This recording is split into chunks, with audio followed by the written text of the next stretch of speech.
Voilà, nous sommes de retour de la grande pause. Nous allons continuer maintenant avec la Côte d'Ivoire. Là également, le fléau du troisième mandat qui frappe ce pays. Les politiques ivoiriens attendaient une réponse de Paris. Bien, c'est arrivé. Le ministre des Affaires étrangères, Jean-Yves Le Drian, estime que malgré les insurrections contre la candidature du président Alassane Ouattara à un troisième mandat, c'est son libre choix auquel la France ne peut s'opposer.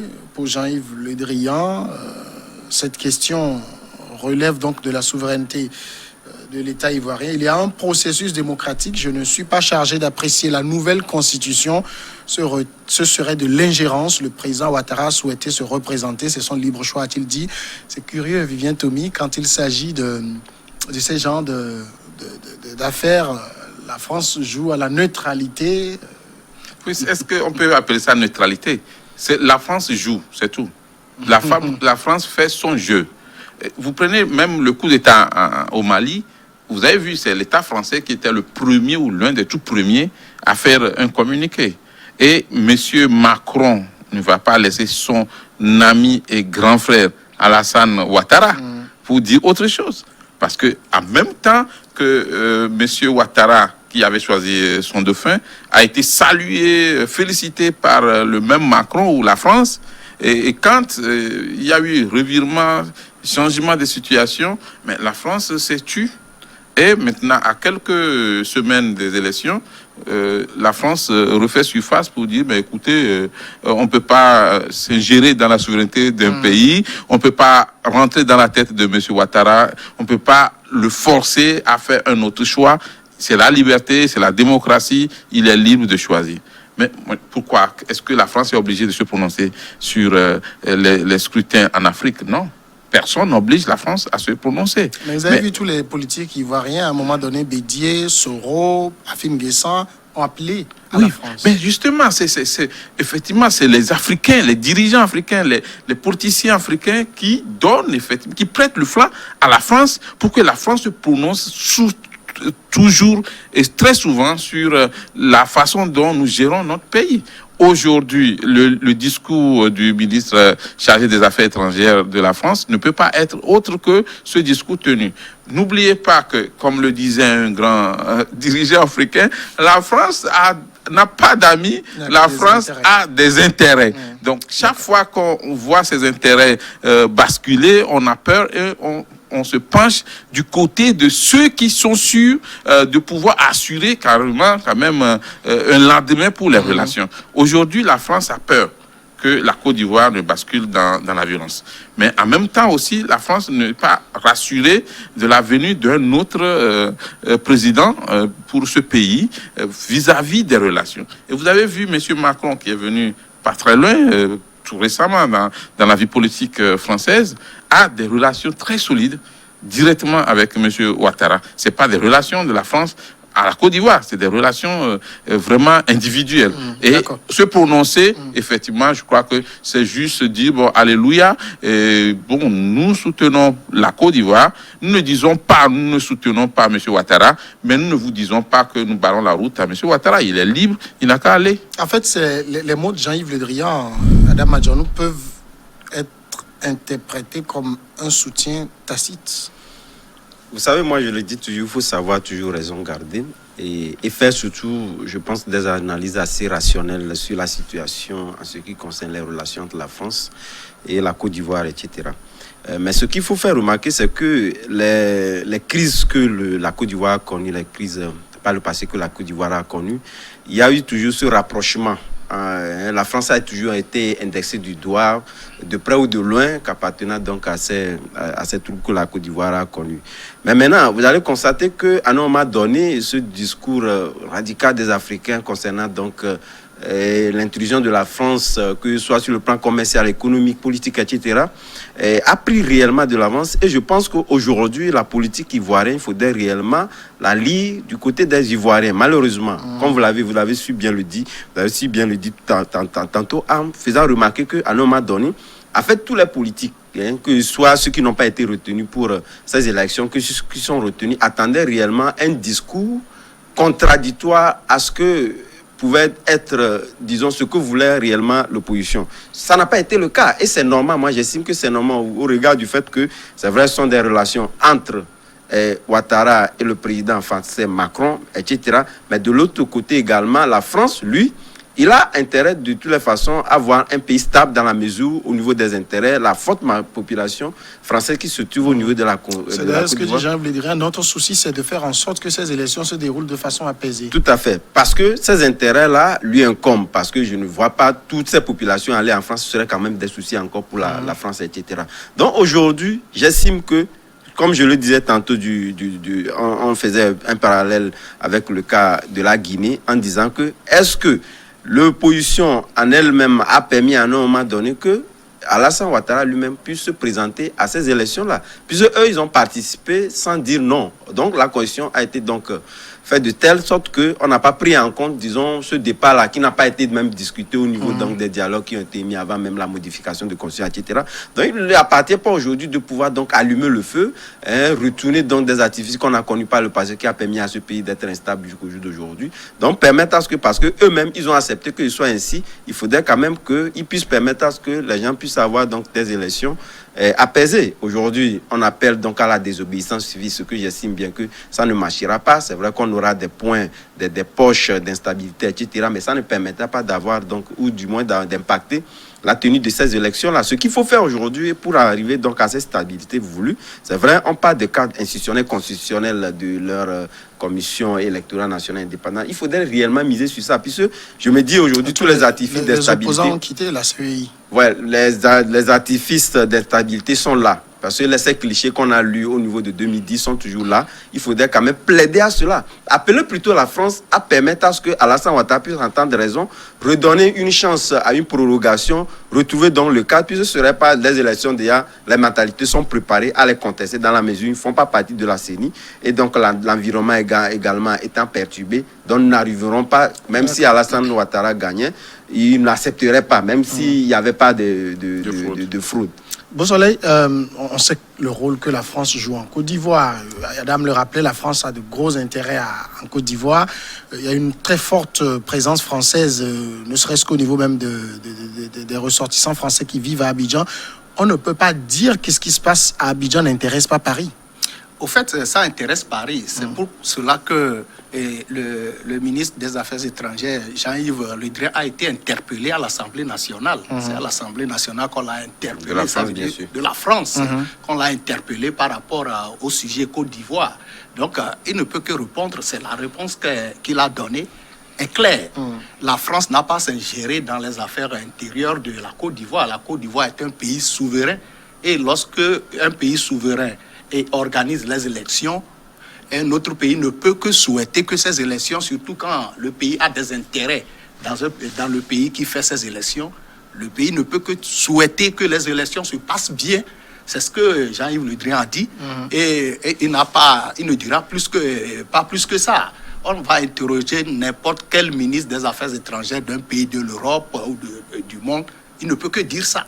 Parce que il y a des discussions au niveau interne en Côte d'Ivoire. Les gens s'opposent à la candidature d'Alassane Ouattara. Ces opposants s'opposent à sa candidature. Mais à la fin, il y a des structures qui décident de qui peut participer à l'élection présidentielle ou pas en Côte d'Ivoire. Et la structure suprême, la structure qui décide en dernier ressort, c'est le Conseil constitutionnel et la Cour constitutionnelle ici au Togo, mais en Côte d'Ivoire, c'est le Conseil constitutionnel. Et le Conseil constitutionnel a eu la candidature de, je crois, près de 40 personnes, 44 personnes qui lui ont été transmises par la commission électorale. Et la Cour, le Conseil constitutionnel a tranché, il a choisi les candidats aptes par rapport à la loi pour pouvoir participer à ces élections. Et M. Alassane Ouattara fait partie de ces candidats. Donc je crois qu'à partir de ce moment, le débat sur la participation ou pas, ou la qualification d'un candidat ou pas, a été réglé. Donc la France ne peut que souhaiter que les élections se passent bien. La France n'a pas à donner des ordres à la Côte d'Ivoire. Et actuellement, nous ne devons que, nous tous, Et étant africains, nous ne devons que souhaiter que les élections se passent bien et au lendemain des élections, qu'il n'y ait pas de troubles, que la Côte d'Ivoire ne connaisse pas ce qu'elle a connu par le passé. Et je reviens pour dire que tel que ça se passe en Côte d'Ivoire, et comme Vivian l'a dit et Adam aussi l'a dit, c'est que moi je me dis personnellement que l'opposition en Côte d'Ivoire ne s'est pas bien préparée pour ces élections. Et quand ça se passe comme ça, quand on attaque la qualification du candidat en face, c'est que peut-être, entre guillemets, on est sûr que ce candidat-là pourrait passer même si on l'affronte. On allait choisir un autre candidat qu'Alassane Ouattara au niveau de la RHDP, que les gens allaient se jeter dans ces élections. Mais Alassane Ouattara demeure un candidat pour l'opposition ivoirienne, un candidat très sérieux. Et c'est pour cela qu'il y a de ces agitations. Et je vais faire le parallèle avec la Guinée pour dire que moi j'ai bien apprécié la candidature de... Alpha Condé. Non, je parle de... Cellou Dalein Diallo. Sa candidature, parce qu'entre-temps, les gens... s'opposaient à la candidature. Il y avait eu même un front. Alpha Condé. Il y a un front dont il faisait partie, mais à la fin... il s'est désolidarisé de ce front pour pouvoir poser sa candidature. Et peut-être, s'il a la chance, il peut passer. Donc, il faut toujours un parti politique fait pour aller aux élections, pour gagner la magistrature suprême, pour pouvoir diriger le pays. Donc, point n'a besoin de boycotter les élections. Même si on s'entend que Jean-Yves Le Drian dit qu'on ne va pas faire de l'ingérence sur cette question de la décision d'Alassane Ouattara de faire un 3e mandat. Ça se heurte quand même avec, vous vous rappelez, quand Alassane Ouattara a dit « je ne ferai plus un autre mandat, je suis fatigué ». À l'époque, il avait 77 ans, il disait « j'ai 77 ans, laissez-moi aller me reposer ». Macron a tweeté pour saluer une décision d'un homme de parole. C'est là où justement la France est attendue. Oui, mais je pense que c'est ce que je rappelais tout à l'heure. La France avait déjà salué cette décision sage de M. Ouattara, mais la même France revient pour dire, écoutez, comme il a changé de position, on va l'accompagner, on va prier, on va tout mettre en œuvre pour que ça se passe bien. Moi, je voudrais vous faire cette confidence-là quand on était à un atelier régional des cours constitutionnels. Alors, il y a un président de cours constitutionnels, je ne vais pas donner le nom du pays, qui a dit, excusez-nous, que ce soit au niveau de la diplomatie comme au niveau de l'organe de décision que constitue la Cour constitutionnelle, des fois, nous nous rendons compte qu'il y a un problème. Mais du moment où l'opposition ne donne pas des arguments qui peuvent nous permettre de nous fonder sur ça pour prendre un jugement, nous sommes obligés de nous aligner. Première chose. Seconde chose, entre choisir de dire la vérité, quoi que cela donne, et choisir la stabilité d'un pays, que ce soit la diplomatie comme les instances constitutionnelles, on préfère la stabilité d'abord. Le reste, on se dit, ça va être fait par la suite. Donc, il est très important que les dirigeants de l'opposition en Afrique sachent que, attention, au niveau de la diplomatie, il y a des discours qu'on va continuer par attendre. Au niveau des cours constitutionnels, il y a effectivement de ces décisions-là où certains nous ont dit, on n'est pas souvent d'accord. Mais on se dit, il faut sauver le pays. Et donc, on accepte sauver le pays de quoi, de la guerre, de la guerre, des se font des films dans leur tête aussi. Oui, justement. Peut-être qu'ils n'ont pas raison. Des drames dans leur tête. Et... Voilà. Peut-être qu'ils n'ont pas raison, mais pour le moment, c'est ça. Et Obama, effectivement, s'était levé contre ce genre de discours quand il était à l'Union africaine, au siège à Addis Abeba. Il disait, attention, si vous avez encore à tenir de ces discours pour dire que vous avez peur qu'après vous, le pays ne bascule dans la violence, ça veut dire que vous avez échoué. Parce que en 2 mandats, vous étiez obligé de tout mettre en œuvre, qu'après vous, ce ne soit pas effectivement le déluge. Mais si aujourd'hui vous avez peur, vous n'avez pas confiance de laisser vous éterniser au pouvoir, ça veut dire que vous avez raté quelque chose. Et ne vous trompez pas, le prochain mandat ne sera pas meilleur. Alors, aujourd'hui, au niveau de la Côte d'Ivoire, la France veut sauvegarder effectivement ses intérêts. La France veut qu'il y ait la paix. Parce que vous savez, on a eu déjà des crises en Afrique, comme la Libye. Cette crise a continué par avoir des répercussions chez nous. la Côte d'Ivoire a connu effectivement la guerre. Il y a eu des coups d'État qu'on avait appelés les cadeaux de décembre, qui ont des répercussions sur l'économie et sur même le fonctionnement de la sous-région jusqu'à cette date. Donc, tout ce que la diplomatie ou la communauté internationale, entre guillemets, voudrait, c'est que les élections se passent bien. Qu'il y ait fraude ou pas, le nécessaire, c'est qu'il n'y ait pas de guerre, qu'il n'y ait pas de trouble. Et ça, il faudrait que les Africains se réveillent pour voir, attention, mais qu'est-ce que nous avons, Adam le disait tout à l'heure, même les opposants les plus farouches veulent avoir la bénédiction de la France d'abord. Et surtout dans l'Afrique francophone. Alors, aujourd'hui, quand la France fait son choix, on se dit, mais attention, entre un pouvoir qui garantissait déjà mes intérêts et un autre qui va venir que je ne connais pas et que je ne suis pas sûr de maîtriser, mais qu'est-ce que je choisis? On choisit quand même le bon diable qu'on connaît et à qui on parle que de choisir l'ange qu'on ne connaît pas. Mais tout compte fait, pour la prochaine, en tout cas la présidentielle du 31 octobre, puisque l'opposition est persuadée que le scrutin n'aura pas lieu, ça semble consommé pour Paris. Il y aura élection le 31 octobre et son souhait sera que Alassane Ouattara soit réélu. De toute façon, ce n'est pas une question de souhait, c'est une question de législative. Hein, c'est une question de réglementaire, dans la mesure où il y a des instances d'arbitrage de ces élections-là qui ont décidé à ce que les élections ne soient pas reportées. Et moi, je me dis, si aujourd'hui l'opposition essaie de nourrir des espoirs sur le